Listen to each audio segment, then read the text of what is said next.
బాగా డబ్బు సంపాదించిన తర్వాత వాళ్ళు ఒక స్థాయికి వెళ్ళిపోతారండి.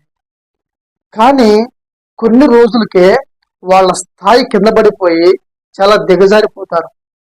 దీనికి కారణం ఏంటంటారు మీరు?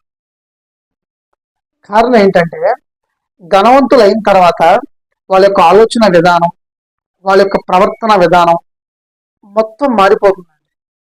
అంటే వేరే వ్యక్తులు వాళ్ళని గౌరవించాలని, వారి మాట చెల్లాలి, వారు చెప్పింది చేయాలి, అది జరగాలి, వాళ్ళు ఏదనుకుంటే అది జరగాలి అనేటువంటి భావంతో వాళ్ళు తాతలాడిపోతూ ఉంటారు. ఇతరుల మెప్పు కోసం ధనాన్ని బాగా వృధాగా ఖర్చు పెడుతూ ఉంటారు అన్నెసరిగా. అంటే వేరే వాళ్ళ యొక్క మన్నలను పొందటానికి వీళ్ళు అతిగా ఖర్చు పెడుతూ ఉంటారు.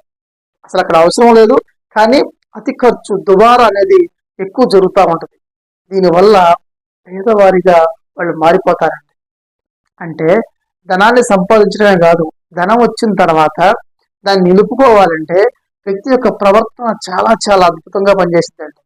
ఆలోచన విధానం, ఇతరులను గౌరవించే విధానం, ఇదంతా కూడా ఫాలో అయితేనే వాళ్ళ యొక్క ధనం అనేది నిలబడిద్ది అనమాట.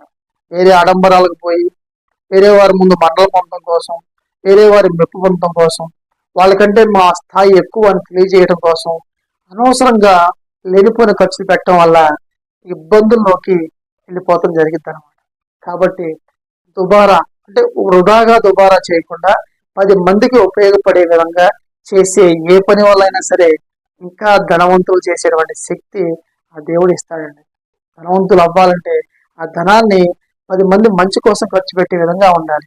ఆడంబరాలు, అతిగా ఖర్చు పెట్టడం అనేది తగ్గించుకుంటే తప్ప ధనం అనేది మన దగ్గర నిలబడదు. కాబట్టి ఆడంబరాలు పోవద్దు, అతిగా ఖర్చు పెట్టొద్దు. అవసరానికి ఖచ్చితంగా లేదనుకుంటే అక్కడ ఖర్చు అనేది చేయాలి. 10 మందికి సంతోషపరిచే ఏ పనైనా సరే, 10 మందిని సంతోషపరిచే ఏ పనైనా సరే దానివల్ల ఎక్కువ ప్రతిఫలం వచ్చి ఇంకా యూనివర్స్ గాడ్ మనకి ఆశీస్సులు అందించి ఇంకా ఎక్కువ ధనాన్ని ఇవ్వటం జరిగింది అనమాట. ఎస్, వీడు ఖర్చు పెట్టే గుణం బాగా ఉంది, మంచి పనులు ఖర్చు పెడతాడు వీడు, వీడికి ఇంకా ఎక్కువ ధనం ఇవ్వాలి, ఇంకా ఎక్కువ స్తోమతనివ్వాలి అని చెప్పేసి గాడ్ మనకి ఆశీస్సులు అందిస్తారండి. అప్పుడే మనం సక్సెస్ అవుతా ఉంటాం. కాబట్టి లైఫ్ స్టైల్ మారాలి, ఆలోచన విధానం మారాలి. ధనవంతులు అయిన తర్వాత థింకింగ్ అనేది డిఫరెంట్గా ఉండాలి, రిచ్గా ఉండాలి. Thank you.